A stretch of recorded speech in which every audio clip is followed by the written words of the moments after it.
नमस्कार, मी गौरी सूर्यवंशी. एस मराठी मध्ये आपलं स्वागत. वळूया आजच्या बातमीकडे. बिरवाडी दुधाणे आवड येथील घराला भीषण आग. आगीमध्ये संपूर्ण घर जळून खाक. घटनास्थळी स्थानिक नागरिक, पोलीस प्रशासन, अग्निशामक दल दाखल. 2 सिलेंडरचे स्फोट होता वाचले. सुदैवाने कोणत्याही प्रकारची जीवितहानी झाली नाहीये. घराचे मात्र मोठ्या प्रमाणात नुकसान झाले.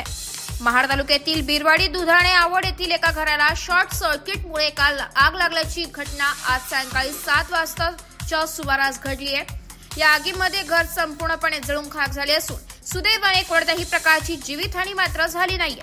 सुरेश कोंडिबा अंधारे यांच्या मालकीचे घर पूर्णपणे या आगीमध्ये जळून खाक झाले. घरामध्ये असलेले सिलेंडर टाकीचा स्फोट झाला असता तर मोठी दुर्घटना घडली असती. मात्र सुदैवाने या दोन्ही सिलेंडर टाक्यांचा स्फोट झाला नाही. घटनास्थळी स्थानिक नागरिक, पोलीस प्रशासन, अग्निशामक दल दाखल झाले असून आज विझवण्यात आली आहे. मात्र गरीब कुटुंबातील असलेले अंधारे यांच्या घराचे आणि घरातील संपूर्ण वस्तू जळून खाक झाल्यामुळे त्यांचे मोठे नुकसान झाले. लवकरात लवकर पंचनामा करून अंधारे यांना मदत मिळावी अशी मागणी स्थानिक नागरिकांकडून करण्यात आली आहे. माझे मित्र पप्या अंधारे यांच्या घराला आग लागली.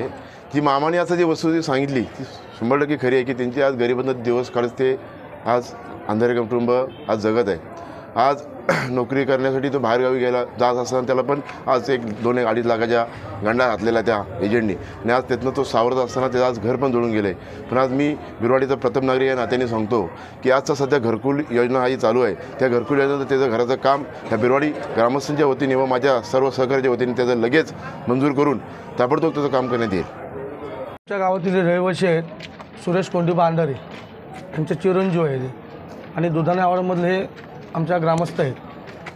शॉर्ट सर्किटमुळे हे आग लागले. आता ते सध्या घाबरलेले आहेत, त्यामुळे जास्त बोलता येत नाही त्यांना.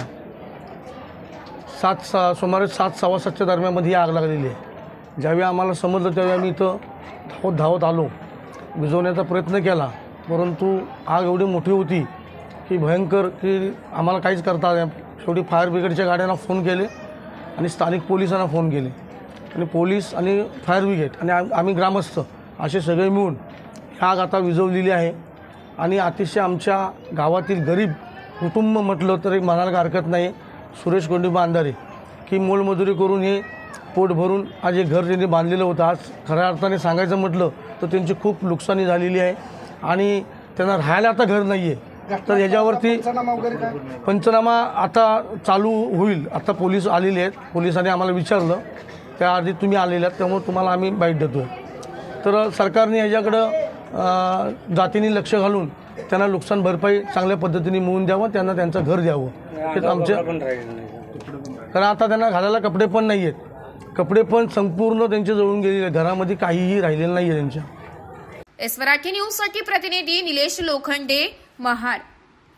अशाच नवीन ताज्या घडामोडी जाणून घेण्यासाठी आमच्या एस मराठी न्यूज चॅनलला लाईक करा, शेअर करा, सबस्क्राईब करा आणि बेल आयकॉनला क्लिक करायला विसरू नका.